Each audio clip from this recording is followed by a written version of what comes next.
I'm Allison Moulton. I'm the Executive Director of Caldwell Fine Arts, and I am so excited for this event today. I've been waiting for it for over 18 months.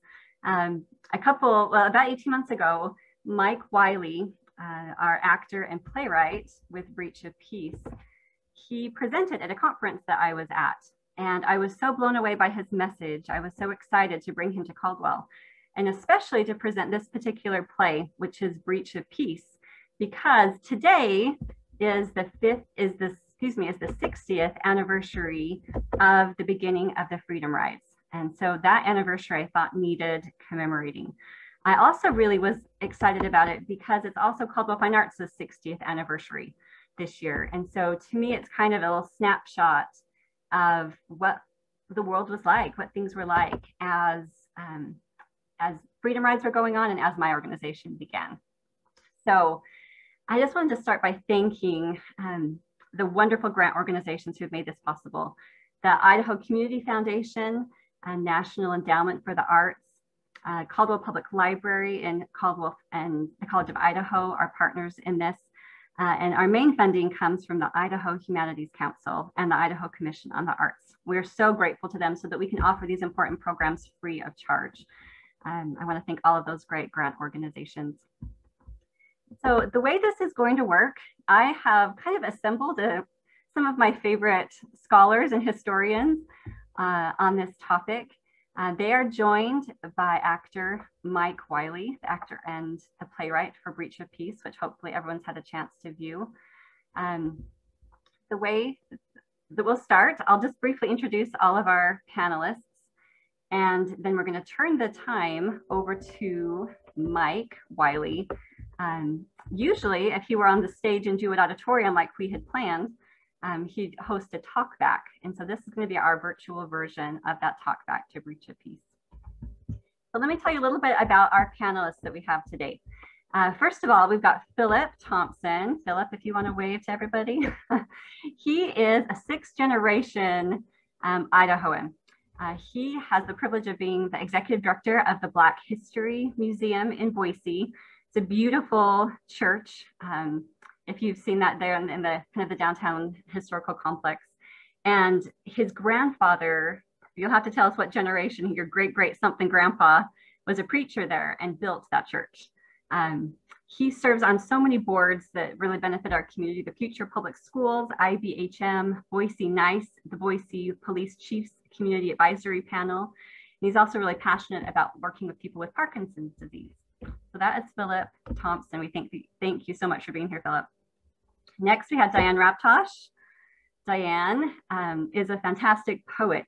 Her fourth poetry collection, American Amnesiac, was longlisted for the 2013 National Book Award. She's got so much literature to read that's really, really fantastic. She teaches English and she co-directs the program in criminal justice studies at the College of Idaho. And students get to learn through that program firsthand about the prison life through field trips to local prisons and jails, as well as through exposure to literature by and about inmates. Dr. Dali Islam is the chair of the College of Idaho English Department. She focuses her research and her teaching on immigration, decolonization, human rights, and social justice. She has written a lot about the structures of racism that exclude and silence in academia and the Western world's long history with Muslims. She's got some really great perspectives, and we're happy to have you, Dali, here as part of our conversation. And then last, we have Mike Wiley. He is a fantastic actor, as you all know, and playwright, those of you who have watched Breach of Peace.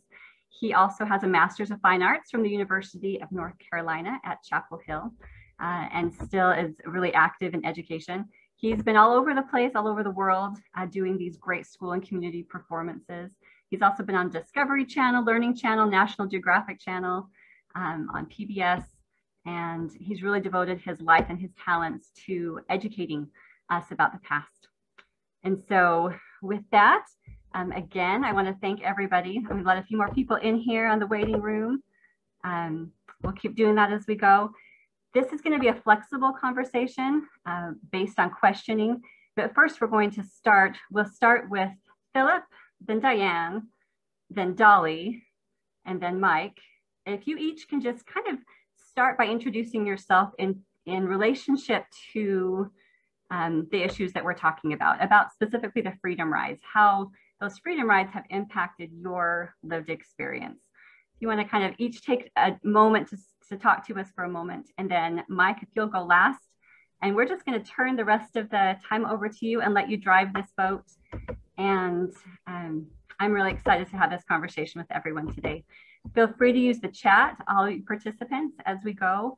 And thank you for muting yourselves, but also when you're ready to speak, please feel free to turn your cameras on. Anyone who would like to join us with your cameras, we love to see your faces. So go ahead, turn those cameras on, unmute as you would like to speak. And let's talk about the Freedom Ride 60 years later. Go ahead. Well, the biggest thing, I think that it's kind of emblematic of the notion of this is a fight that has to be fought by all parties. I mean, part of the reason why they were able to do so successfully is the inclusion of those that weren't a part of the affected masses. By having blacks and whites in this fight, it gives you much more latitude and will garner much more attention, as opposed to had it only been black people doing so. And the way they went about doing so, of course, is always, important. But the fact they weren't deterred by acts of brutal violence and keeping the movement going, regardless, and doing so in a dignified manner. And I think that's something that's been lost in this modern push as far as civil rights. The importance of holding yourself accountable to another standard and not dropping down to the means of your opposition in order to get your message across in such a way that it will be palpable and receptible by those who maybe are kind of on the fence, but the way they conducted themselves made it impossible to argue with their course of action. And that's, I think, is something we can all take from it. And personally, you've got to be dignified when you protest or when you're trying to change a social norm. So acting out with acts of violence, I understand it, but it's not going to help you achieve your goal more often than not. And time again, they demonstrated how not giving into that temptation was instrumental.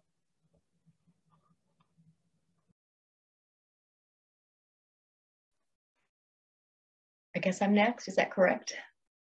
Can you hear me? So I guess I would start by saying that so many of the iconic images and most beloved texts from the 20th century American civil rights struggles tended to be about and by men. And they're amazing ones. They're the most amazing ones. Martin Luther King Jr., John Lewis, Malcolm X, and others. And I'm so grateful to them.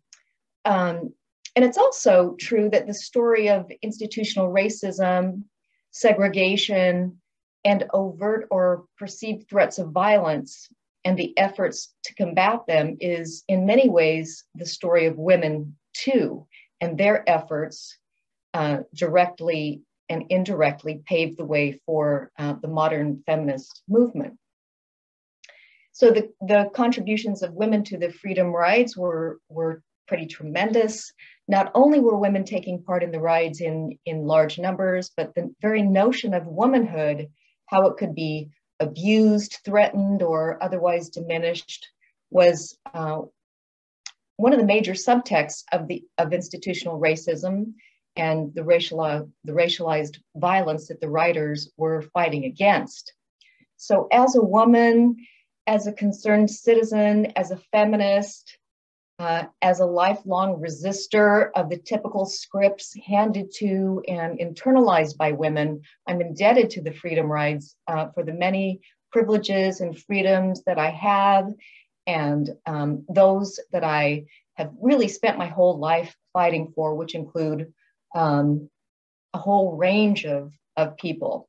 So on a more personal note, I guess I was born in 1961, the year that the Freedom Rides took place. So I feel like I'm celebrating my 60th anniversary of being human, right alongside celebrating the anniversary of the Freedom Rides. So I find that kind of a nice parallel.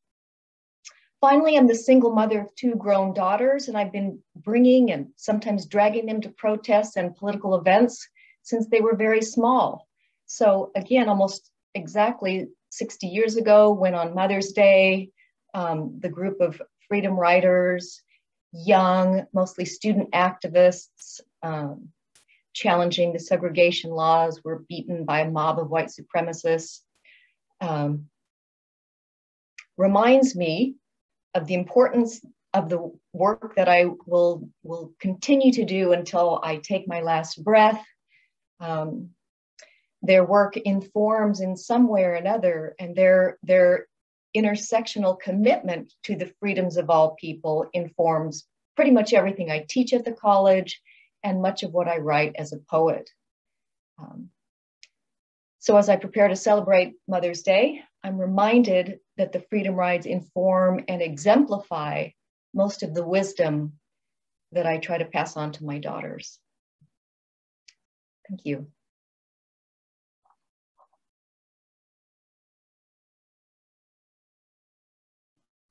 Trying to figure out how to unmute.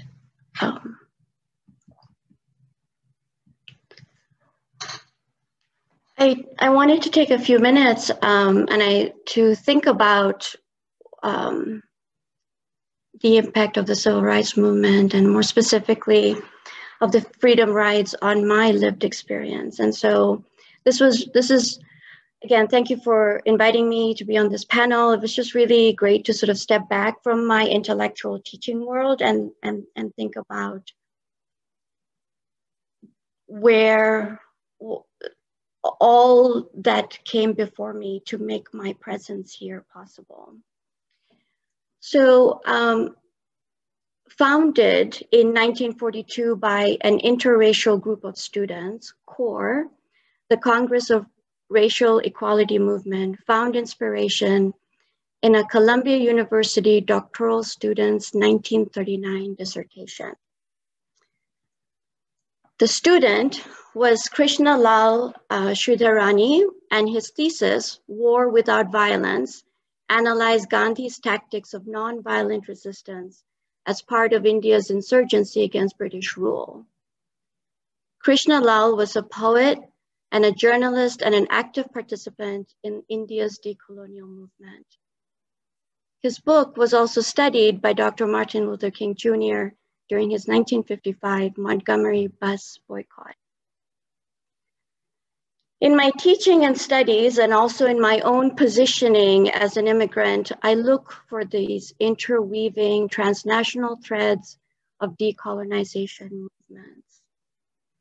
I explore how the civil rights movement of America inspired and also was inspired by revolutionary movements across Africa and Asia, movements that demanded such basic human rights such as self-determination and the right to unrestricted travel within one's own country without fear of encountering violence.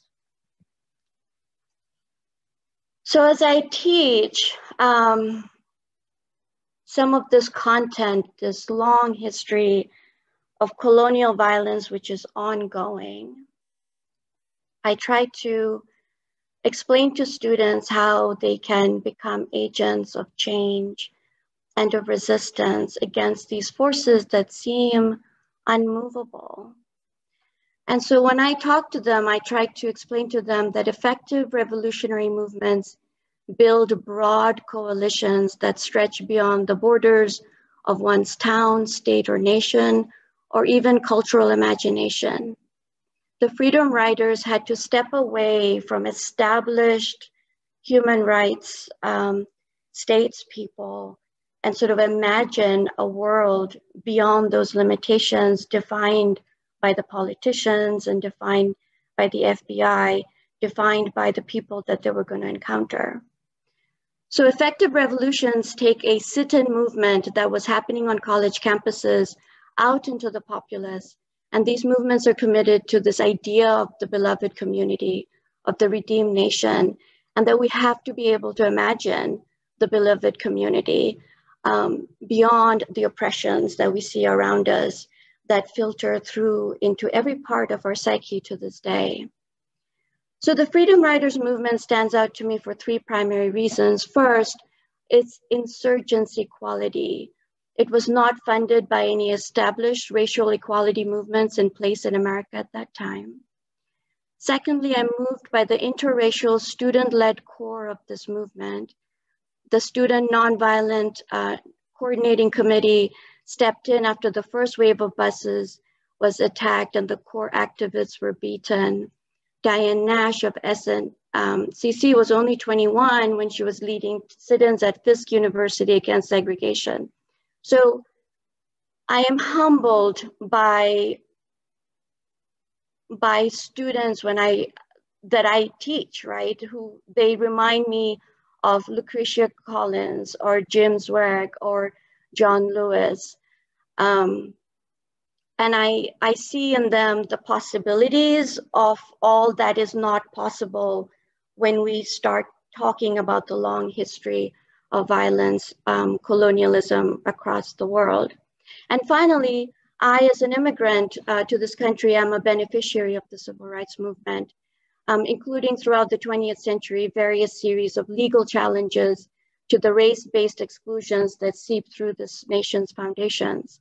The resulting 1965 Immigration and Nationality Act finally gave someone of my skin color from my birth nationality the right to immigrate to and become a citizen of this country. I am also a beneficiary of the 1960s interracial and transnational students across the US who demanded the creation of ethnic studies programs and the hiring of professors of color in their universities. So my presence here as a professor in America as a citizen speaks to the enduring legacy of the Freedom Riders. Thank you.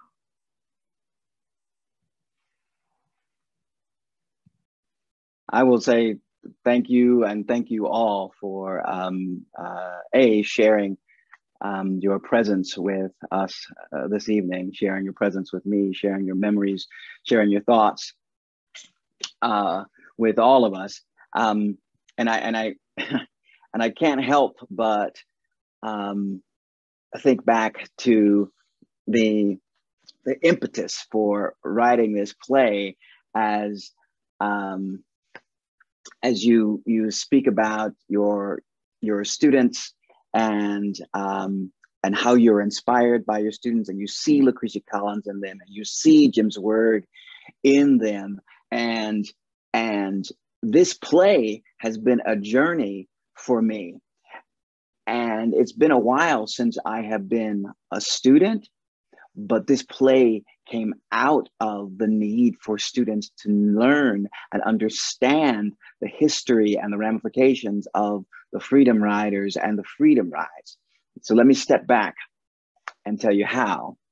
You see, about 10 years ago, or a little over 10 years ago, a book came out, and it was called Breach of Peace.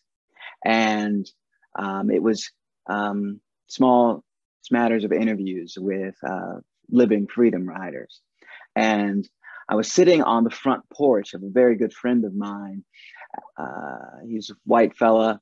His name is Bill Savano. Bill Savano was a member of the Rooftop Singers. You don't know the Rooftop Singers, you might remember from something like maybe Forrest Gump, you know, the song, "Walk right in, sit right down, baby, let your hair hang down." It was a very popular song. And he was a member of the group that popularized that song. And I knew that about him. I also knew that he was a writer, and he had written and been a producer on a number of films that came out of Hollywood in the 70s and 80s. And so we were sitting there on his porch one sunny summer afternoon, and he said, have you checked out this book? And I said, no, I haven't really had an opportunity to look at it. I've been busy trying to figure out what I'm going to teach this class at Duke University in the fall. I really want to teach them about documentary theater, and I really want the class to be based in some history. but I haven't really given it, been able to figure out what exactly and how exactly I'm going to bring them together to do the kind of work that I do. And he said, well, you know, speaking of coming together, when I was in jail in Mississippi, and I looked over at him and I said, I'm sorry, what did you say? He said, when I was in jail in Mississippi. Now, here's the thing. I thought I knew everything. I thought I knew everything about this fella. I mean, at the big points, at least. But when he said, when I was in jail in Mississippi, I said, whoa, whoa, whoa, now pump the brakes. What do you mean when you were in jail in Mississippi? Why were you in jail in Mississippi? He said, oh, I was in jail for being a freedom rider. And everything changed in that moment. I had already had a deep respect for the man. But when he starts telling me about hearing about the freedom riders that were being jailed in Jackson and then in Parchman Penitentiary, and that he decided that he was just going to get on a bus and ride into Mississippi so he too could be jailed, my perspective completely changed. And as I started to do the research and understood that so many people, white and black, did the very same thing, just got on buses and decided that they were going to change the world or attempt to change the world as best they could from their own corner of the universe. It dawned on me that this was the play. This was the research that my students were going to do. I was going to ask them to not only research the freedom rides, but help me create a play that documented what the freedom riders did. And so when I started at Duke, I had all these students going out and trying to find as much research, right? As many stories about the freedom rides as they possibly could. And these students were coming back with this information and they were hungry for it because they were realizing that the students that they were researching were the same age as them. But they were researching individuals that were willing to put not just their grades and their exams on the line, but their lives, right? These freedom riders were writing their wills before they got onto buses. Bill, he had to, because he knew that his mother would not allow him to go, he had to have a friend of his write postcards to his mother. He told his mother that he was traveling to France for the summer. So he had a friend mail postcards, right, to his mother every few weeks. So it looked like he was in France. And indeed, he was actually in jail beside Stokely Carmichael in Mississippi. So once these students started doing this research, right, and I took the time to cultivate all of it and turn it into a play, we called that play the Parchman Hour because those students, those freedom riders, were actually jailed in Parchman Penitentiary, the worst, and still in many ways the worst penitentiary in the country, right? A 21,000 acre plantation is what it was. It used to enslave people. Now it was enslaving people in a different way and a different manner. Well, these freedom riders were housed on death row. And so we cultivated songs that they would sing because the freedom riders would sing day in and day out and night and day. And that's how they were keeping their spirits up, even though the jailers were punishing them, beating on them, feeding the worst possible food they could imagine. And so I decided that we were going to tell the story of the freedom rides, right? We were going to tell the story of the freedom rides by way of what they actually did in Parchman Penitentiary. And that is they would create skits. They would make up commercials about their jailers. They would make up commercials about the governor of Mississippi. They would make up and tell the story of how they got there. Some of them portraying Martin Luther King, some of them portraying other individuals that were freedom fighters. And that's how they would pass the time while they were in jail. So it was perfect. It was perfect theater because they were creating theater, right? It was perfect. And they were students. They were the same age as these individuals. So they told the story of the journey from Washington, D.C. into Mississippi while being stuck in this penitentiary. It worked so well that we were invited to Mississippi for the 50th anniversary of the Freedom Rides.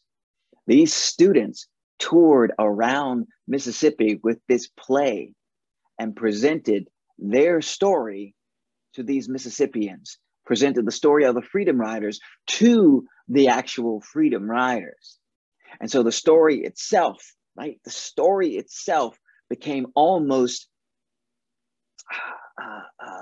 a merger of the reality of what these students were doing and the reality of what those Freedom Riders, who were also students, doing. Those students from the Student Nonviolent Coordinating Committee, like you were saying, the women, Diane Nash, right? The men, James Bevel, Jim Lawson, all of these folks that took the time to make this journey, these students were now embodying. And so now I will finish up by saying this. Even though I'm the only one that performs this now, but the Parchment Hour itself, that play, is being performed all over the country by students, right? By students at colleges, students in high schools, even on the professional level. But I couldn't continue to carry around that large ensemble myself. So now I have adapted it into just Breach of Peace. But the important part of the story is that this came out of the work of students. This play came out of the sacrifices that students were willing to make with their time, with their bodies, with these trips down to Mississippi, with the research that was put into it.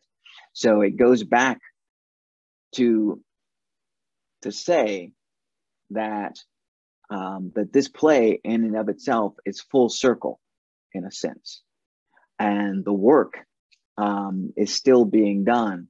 And I think that it's most important that students see this play and see themselves in it. Each and every one of those students that was a part of this play initially from the beginning now work in the freedom movement in some way themselves. Some of them are civil rights attorneys, right? There's been 10 years now. So some of them are civil rights attorneys. Some of them are protesting, but all of them in the same way that all of those Freedom Riders decided that that was going to be their life's work. All of these students decided this is going to be their life's work as well. I think it's important that we inundate young people with these stories from the beginning so that they know that they are a part and whose shoulders they are standing upon. I look and I listen to Phillip, and Phillip, you're such a great example of standing on the shoulders of our ancestors, right? How we can be conduits for what our ancestors were attempting to achieve, and in many ways did achieve, but now we are furthering that. In the same way that you, Professor Islam, are furthering your family's lineage in this country, right? So let me just reach out to first Phillip and ask, in the same way that these Freedom Riders, right, that these students are furthering, right, what their ancestors attempted to do, right? In the way that John Lewis, when he talks about witnessing Martin Luther King speak on the radio about the Montgomery bus boycott, but also speak about Emmett Till and the death of Emmett Till and how that spurred him on, how you in your life continue the legacy of your family. How have you been doing that? So, like being raised in Idaho, and the Black population was always so small that it was always a necessary evil, or you had to be equipped with a toolkit that would lead to success by conducting yourself or carrying yourself in a certain way. And there was nothing else less than that was tolerated. I mean, my family has set up roots here from over 100 some odd years ago, and the expectation of you will not disgrace and you will carry your family name forward because we've been here for this long, you contribute to the society in which you live. That was just a given, that was the expectation. And so all the work I'm involved in now is really kind of nothing more than I really don't deserve anything over the top as far as credit for doing so, because I'm just following what was modeled by those who came before me.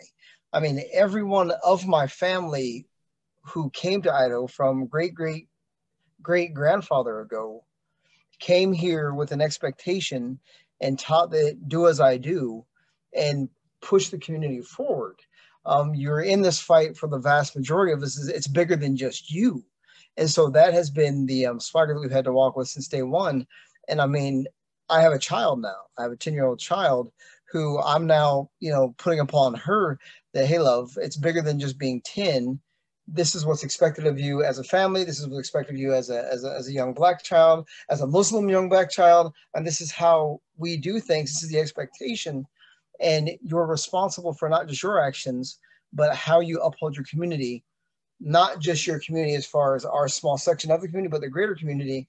And that's the expectation. Nothing less is tolerated. And so that's just what it is we are supposed to do in order to make this little area of which we live that much better. Beautiful. I have a 10-year-old son myself, and I'm with you right along there, trying to teach him and hope that he embodies the grace, but also the power of our ancestors. One follow-up, I'm very interested in the fact that, when people think of the Great Migration, right? When people think of the Great Migration, oftentimes they're only thinking of African Americans traveling out of the South and into the northern states, that is New York, Chicago, Detroit, and so on and so forth.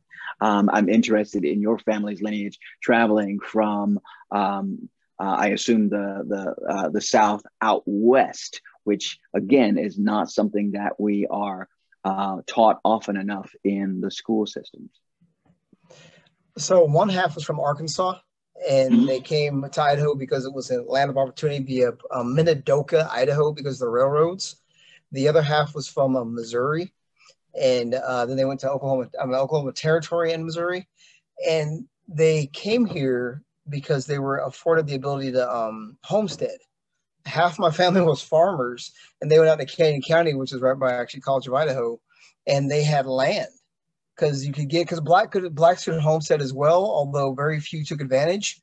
But there were like 4 old Idaho Black families that made it west homesteading. Mm-hmm. And so one came starting a church, one came as farmers. Generation later, my people from Arkansas came right after the biggest lynching in American history took place in Arkansas. Idaho was not going to be any worse than that, and they came to Idaho. So my family came to Idaho under the pretense of it being an opportunity, because we were afforded opportunity to a greater extent in Idaho. There were at least less barriers because you could own land. You were afforded the ability to move, upward, or to at least ink out your own living. And we've stayed here ever since.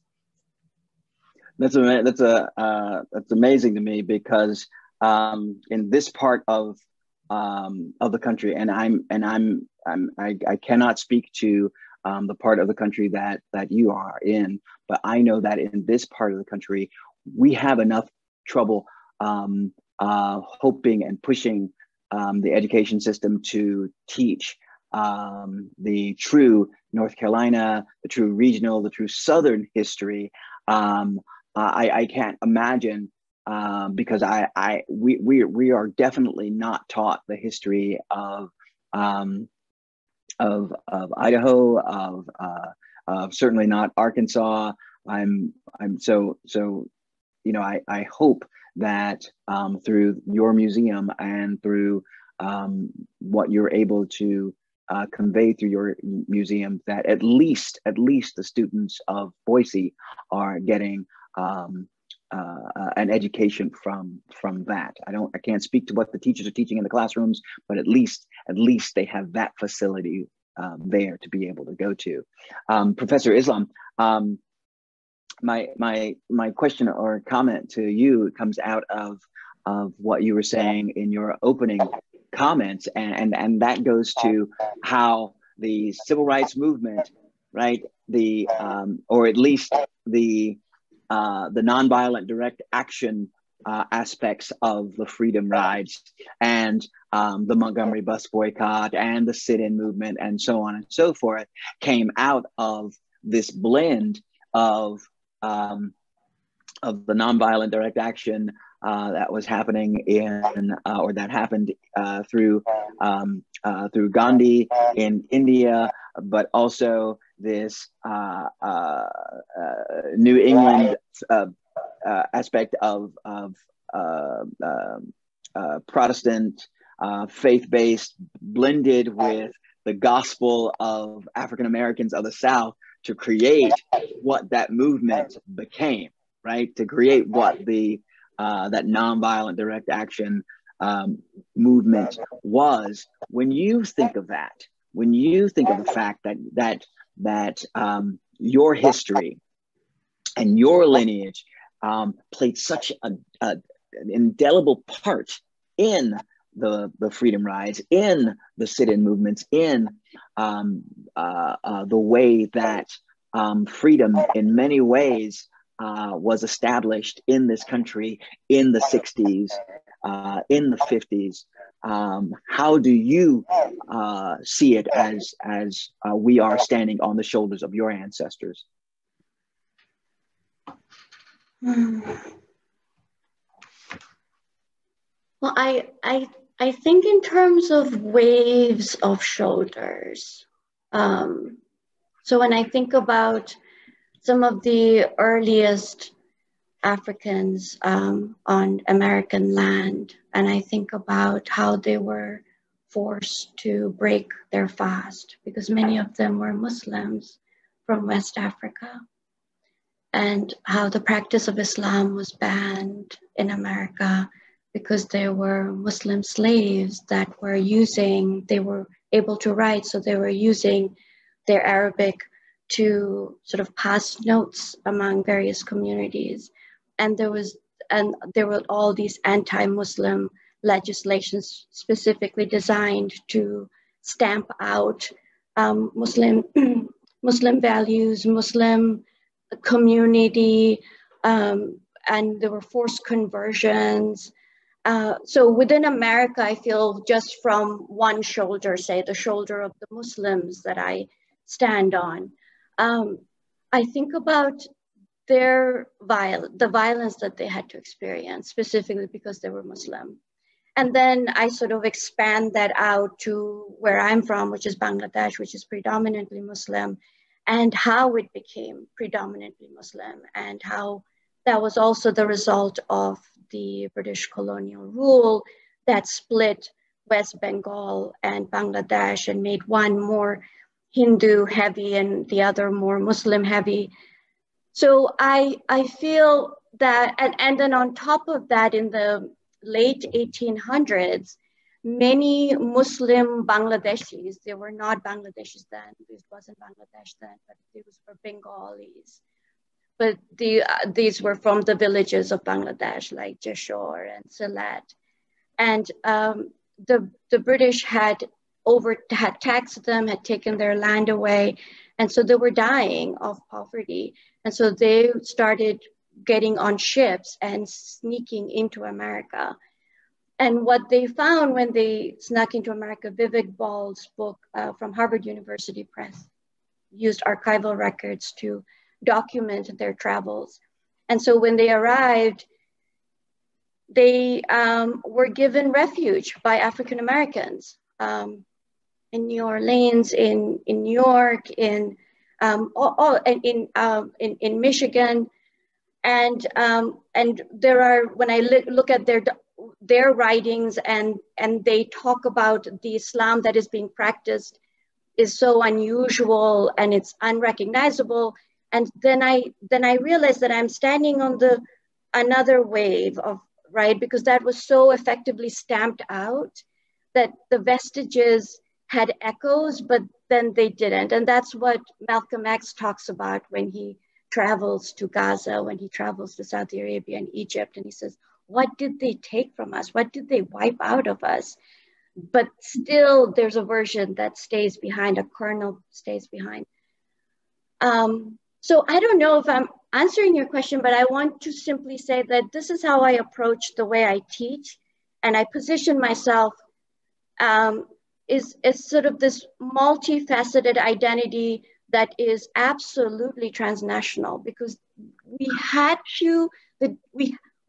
to work with each other across continents and across time, sometimes using faint echoes that somehow we felt in our bones, to then rise up and say, I hear it and I'm going to honor that voice and move forward. So I have been a vocal advocate at this institution and wherever I am for diversity, for increasing diversity. I want to see professors of color in our classrooms, because our students need to see that. And I do that not because I get some kind of personal advantage out of it. I do that to honor every single wave of Muslim and West African and East African and Indian and Haitian, and every single person that has come before me to make it so that I can sit here in this lovely spring afternoon here, evening, in an extremely privileged position. A professor at a university in a home that has electricity and running water. There are no bombs falling all around me. There's nobody damming up and filling up my rivers with spilled oil, right? With this level of privilege I didn't earn any of that. My ancestors have carried me through. And so I guess I'll just stop there, because I don't know, I feel like I've gone off track. No, not at all. I mean, I think what you're expressing is, as James Baldwin called, the price of the ticket, right? It's what our relatives, what our ancestors, right? Another play that I do is called "Blood Then Sign My Name," right? And it comes from an old song, quartet song, meaning that the blood that was shed for us. The blood that signed our names, right? And that feels to me what you are talking about. So absolutely, I agree with one of our folks that are watching. No, it's very powerful, not off track at all. And let me remind folks, ask your questions. Either ask your questions in the chat or pop on with video. We're not standing on ceremony here, so please, I want to pivot to my artist sister Diane, and go back to what you said in your opening statement, because I don't think, now I might be wrong, but I don't think most of America knows the story of the amount of women that were pushing the civil rights movement. Sure, and we have Santa Claus Martin Luther King in such a way, right, that in many ways a large segment of population of Americans can say, oh, Martin Luther King did no wrong, or Martin Luther King did this and did that. And in many ways, a lot of students are being taught, oh, Martin Luther King did this and Martin Luther King did that. But many of the women, I don't want to even say behind him, many of the women that were walking beside him, many of the women that were pushing those men along, pushing those ministers in Montgomery to have a boycott because of the amount of assault, the amount of assaults that were happening there in Montgomery, but also the history of the assaults on Black women in the South. So these women were pushing these movements along. Diane Nash, the Freedom Rides, in many ways, the numbers of Freedom Riders would not have transpired without a Diane Nash. So I look at you, Sister Raptosh, and I think, there is where poetry, right? Poetry and documentary drama, documentary theater intersect.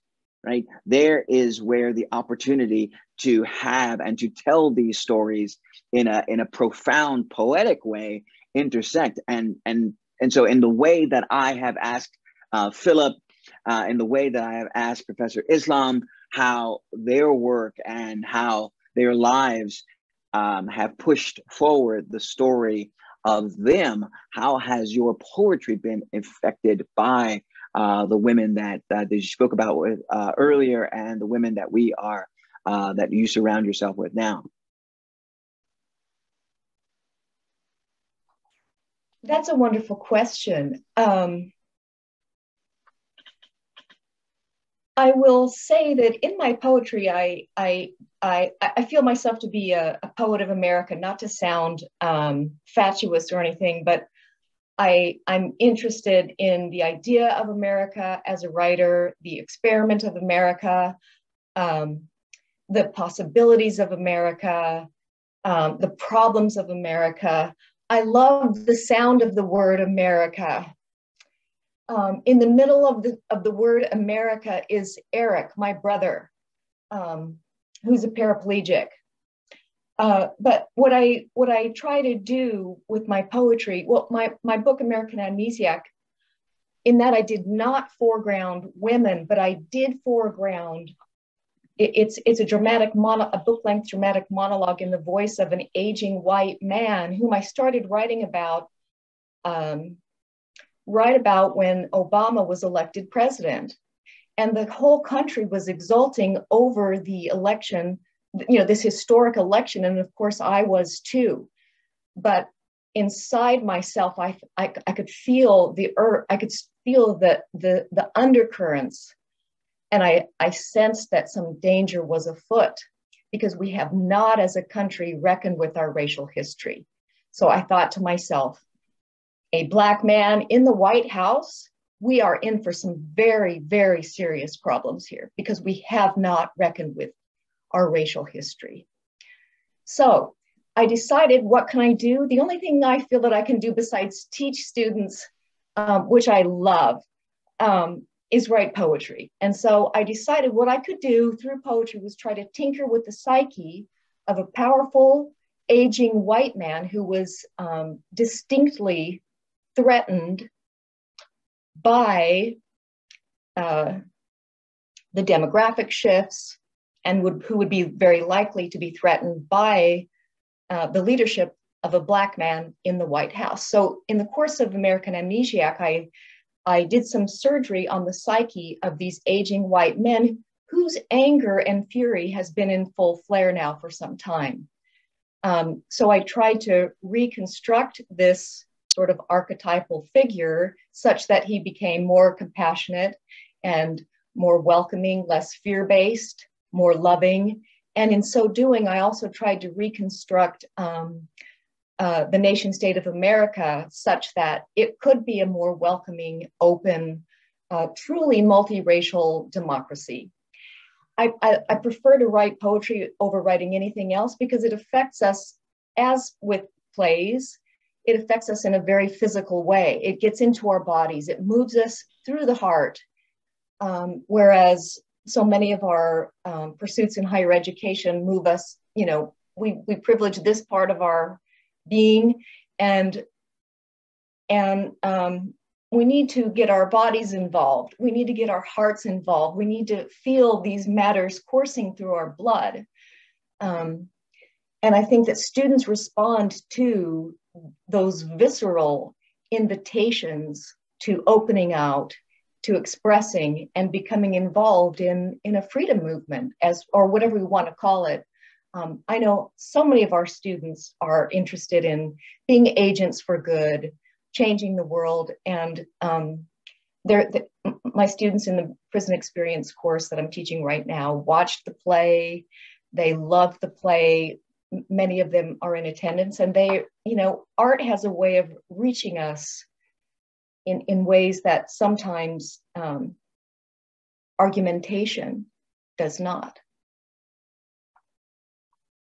You are pinpoint absolutely right. Your American Amnesiac reminds me of poet Frank X. Walker, who is former poet laureate of Kentucky, wrote a book of poetry from the perspective of Medgar Evers, Medgar Evers' ghost, but not only Medgar Evers, but also the perspective of the man who killed him, Byron de la Beckwith. And the book is called Turn Me Loose. And I would dare say what a great pairing your book and his book would make, right? American Amnesiac, or is it, am I pronouncing that right? Yes, American Amnesiac. Yes. American Amnesiac with Turn Me Loose. I mean, that's the kind of work that I look for to try and embody in my own work, right? I do a piece called Darhi, the lynching of Emmett Till, and I play not just Mamie as well as Emmett and Emmett's cousins, but I also play two of the men that killed Emmett, as well as Carol and Bryant in that work. And I think that what that does is it brings out the story of memory, right? There are three truths, I always say: your truth, my truth, and the truth. And when we have an amalgamation of all of those things, what we're really talking about is memory, and the long arc of memory, as it were. In the short time that we have left together, what I would love to hear is where do we go from here as a nation? Here we are at the 60th anniversary of the Freedom Rise, a multiracial, multi-religion, as well as multi-ages of individuals that were involved in the Freedom Rise. Here we are 60 years after the fact. And as a nation, we are, I think wrestling is a weak word, right? I can't say we're still wrestling with race. We are still, in fact, in a fight with racism. I think that we're often, we hear the term, the war on terror and the war on drugs, right? Or the war on democracy, the war on, you name it. But we never hear the word or the term, the war on racism. And we need a war on racism, do we not? So therefore, I wanna sort of look at you all and ask, here we are in 2021, coming out of a pandemic as best we possibly can, but still enthralled in the pandemic of racism. Where do we go from here? What's in your views, what's the next step? I am curious, Mike, as you have taken your play around the country and met with students, and I love the fact that you centered the students in your play. And I love the fact that you included the fact that they defied Martin Luther King, Dr. King, they defied the Attorney General sent by Kennedy. They defied every politician and everybody to say, we have a vision and we have that power. So when you go out and meet with students, do you see that kind of vision from the students you encounter?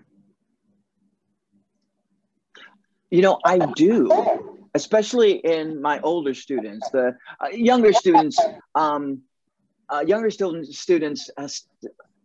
still question how this could be and how this was America and so on and so forth. But when I see my high school students, right, and my college students, they are the ones that say to this story, yes, and what can I do? Yes, and what is next? Yes, and how can I carry this on in in my daily work? How can I be an activist? How can I, if I am not comfortable with going out on the streets, how can I also be an anti-racist? All of those kinds of how can I questions are tossed to me. But more often than not, they already know the answers to those questions, because they are willing to be activists. Sometimes they just need to be pointed in the right direction. And art can do that in the way that Breach of Peace, or in the way that, you know, Diane's poetry can do, or in the way that a really great song or a piece of music can do. Mm-hmm.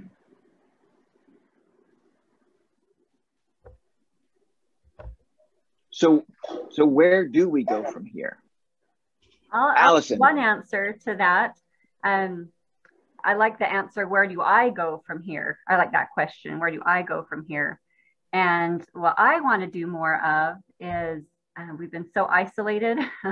Me and my family have really been together a lot. And I look forward to having people who don't look like me and who maybe believe differently from me at my kitchen table. That's what I want to do more of. We did foster care for several years, and I always had we worked in group homes, so I had 6 girls at a time, and we had half black, half white, almost always.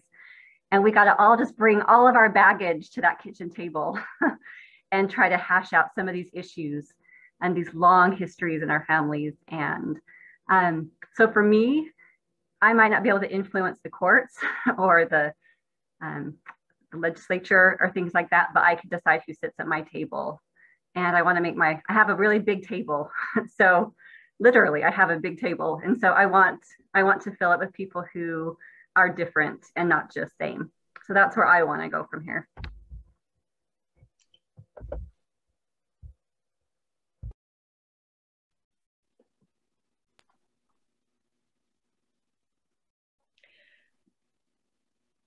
I have a thought. I'm in a book group when we're talking about individual, collective, and intergenerational trauma.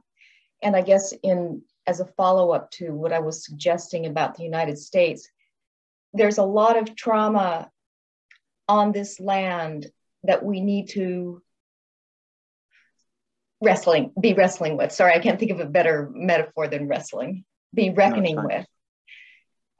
Because underneath all the fury and all the rage is pain. Underneath all the victimized people is pain. There's so much pain that needs to be reckoned with, both individually and in our local communities and at the national level. And we need to be able to openly discuss that pain. We need to visit those very raw places. And again, I think art helps us do this. And we have to do it. We have to do it. That's my thought. Absolutely. Absolutely. One thing from earlier in our conversation, Nina Simone, Nina Simone said it best, Mr. Backlash, when she sang about Mr. Backlash. When you talk about Barack Obama and what you sensed internally and what you saw quite in reality was that Mr. Backlash that she sang so powerfully about. Alex Muir has a question. That question is, basically, they'd like to know how we might further support women of varying cultures in leadership positions. It's a very good question. I'll toss it to our panelists and anyone who wants to answer it.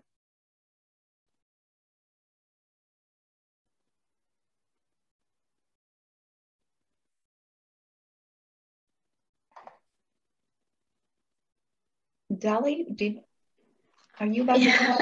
Go ahead. No, I know this is a cliche right now, but amplify their voices. Support them be aware and notice when they're being subjected to microaggressions, and when they're being almost on a daily basis made to feel incompetent and inadequate. The reason why we don't see a lot of women and women of color in leadership positions is because they are told that they're not good enough, and in many ways many come to believe that they're not good enough, and that it burrows into yourself and by extension into an entire community. So when you see someone trying, that person might not be perfect, but try to position yourself so that you are in many ways lifting up the other person, and stepping up. And I think the recent conversations about that are about more active roles in anti-racist actions is really good and really important, right? It's not enough to just say, well, I support diversity, but it is about stepping in and not being, what is the bystander and just watch something, right? But to step in, and however tiny the gesture it might be, know that, and I think Katie's saying, like, these microaggressions, and they are draining, and so in order to be a woman of color in this society, especially in academia, you have to fight so much harder, and you have to prove your worth, your value, your intelligence on a daily basis, whether it is in a department meeting, whether it is in a classroom setting, and that person who is facing it cannot do it by herself because she's tired of it. And so if any of you can step up and intervene, please do, because I really think that kind of intervention will not only shame the person who is engaging in those microaggressions, but dramatically change our culture within a generation. I really genuinely believe that. 100%. Nothing cliche about anything you just said. Nothing at all. Nothing but truth. Thank you very much for that. Any other questions from our viewing audience? We'll call you, but you're really all along on this journey together, and that's what I believe. You might be muted or just watching, but this is a journey that we are all participating in. One thing that I differ from, okay, we've been speaking of these issues, whether they be microaggressions, whether it be whatever societal norm that's led us from where we are from 1964 to now. And my one, issue is that we've been speaking about this for 50 years. And so people still have this need. It kind of placates the masses that they have these notions of we need to talk about it, be heard, be felt. No, there are people losing their lives at a level that we haven't before seen exceeded, right? That you have really tangible, palpable actions you can take immediately. It's like a medical background, right? You triage whatever the sickness is. You don't worry about the broken knee if in fact the person's in the middle of cardiac arrest.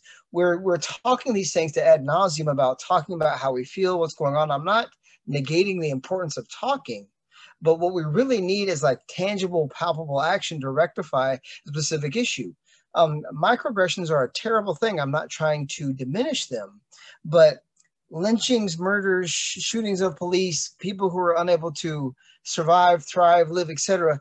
Those are your problems you really need to get to first and foremost on a societal level, as opposed to talking about how we feel forever. There's an expectation that it is not going to be pleasant, would be like the most kind thing we can tell people first and foremost, that this expectation of you're going to be treated respectfully or properly, put that aside. That's all well and good if in fact we get there in a generation. But if it's my job to equip you with a toolkit that will lend itself to success, I'm going to give you the truth of what you're going to be faced with, and we're going to navigate from there. Right now, the museum is working with the Haiti County Sheriff and Boise Police Department with the racial disparity issue. The report, we started to release it, but it'll come out in full in like 2 weeks.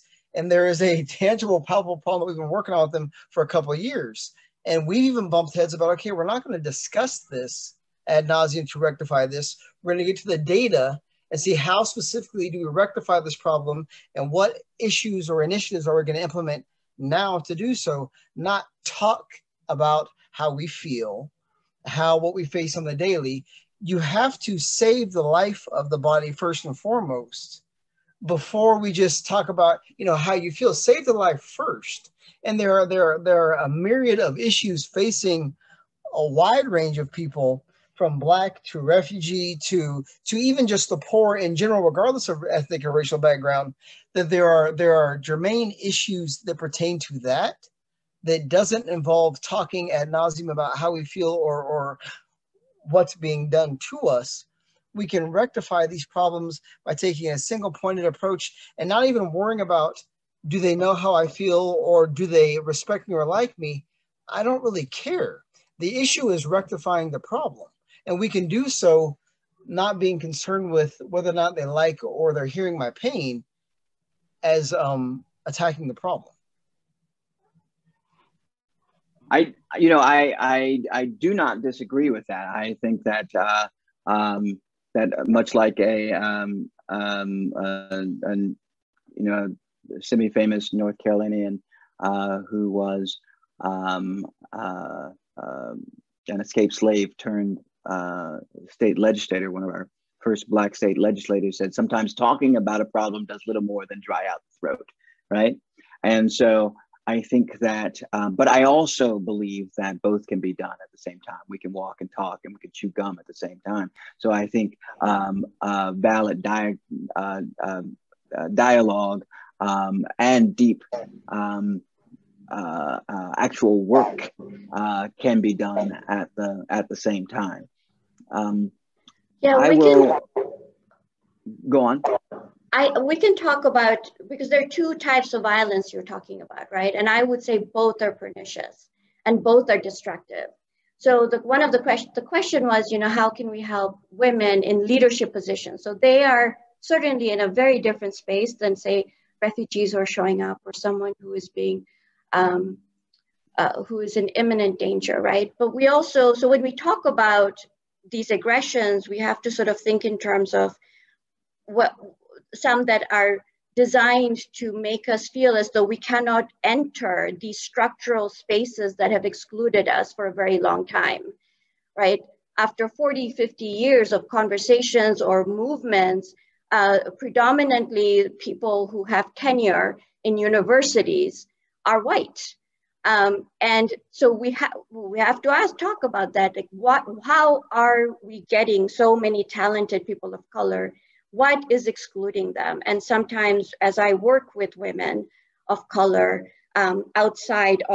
within United States, but across the world, we talk about the messages that we are being told and the kinds of aggression we face they can be microaggression, but they can cut just as hard. And then we also have to talk about the hyper-militarization of this society and the hyper-masculinized concept of Americanness, which is patriotism. How is patriotism so hyper-masculinized and so hyper-militarized? And it is, and also hyper-normalized, right? This war on drugs, these wars on terror are ultimately wars on brown and Black people. They're just using a medium of drugs and terrorism and oil as the slight veil to ultimately get and occupy a bunch of brown people's lands and steal their resources, right? But when we talk about this, so I hear you.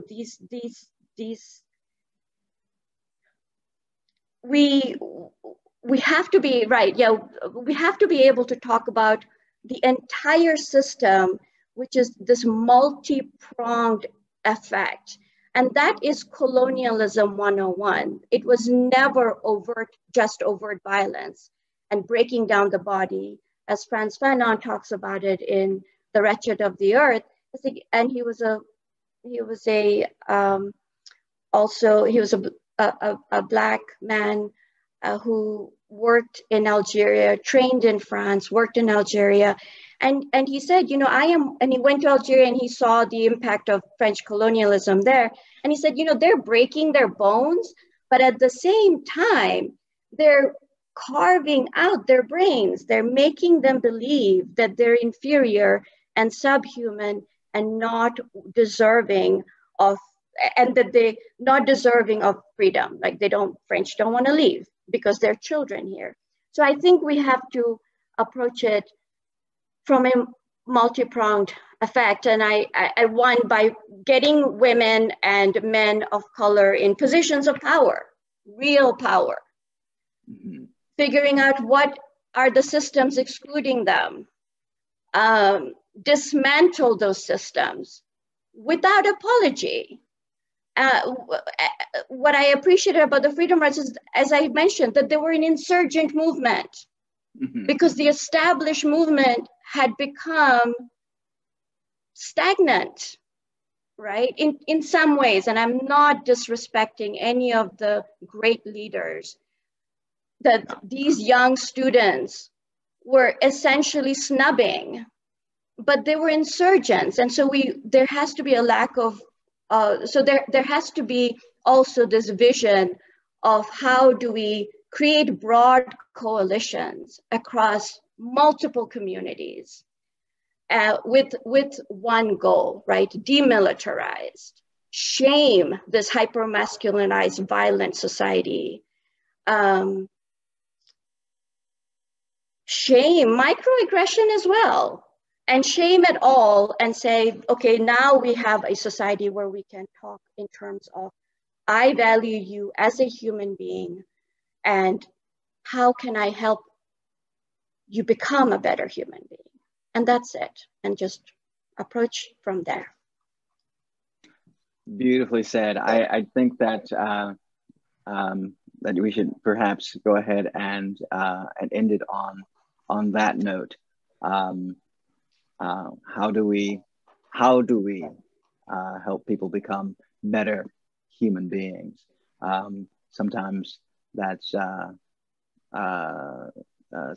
is through dialogue. Sometimes that is through non-violent direct action, and sometimes it's even more. So, anyone else, or Allison, is there anything else you'd like to say before we end?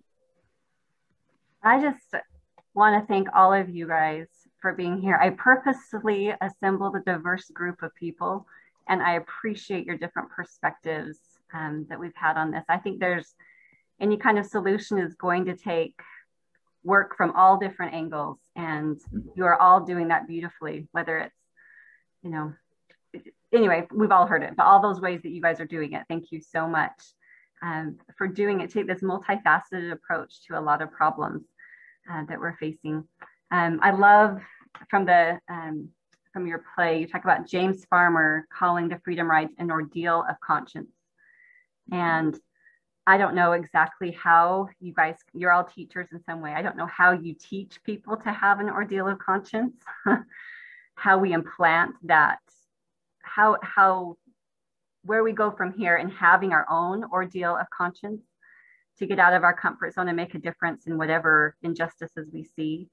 But I think tonight moves us all towards that, just one step further to hopefully pricking our consciences a little bit and wanting to do good in the world in whatever ways we feel driven, and the ways that are, I don't know, the ways that are inside us waiting to get out. We all have that conscience that can drive us to better good.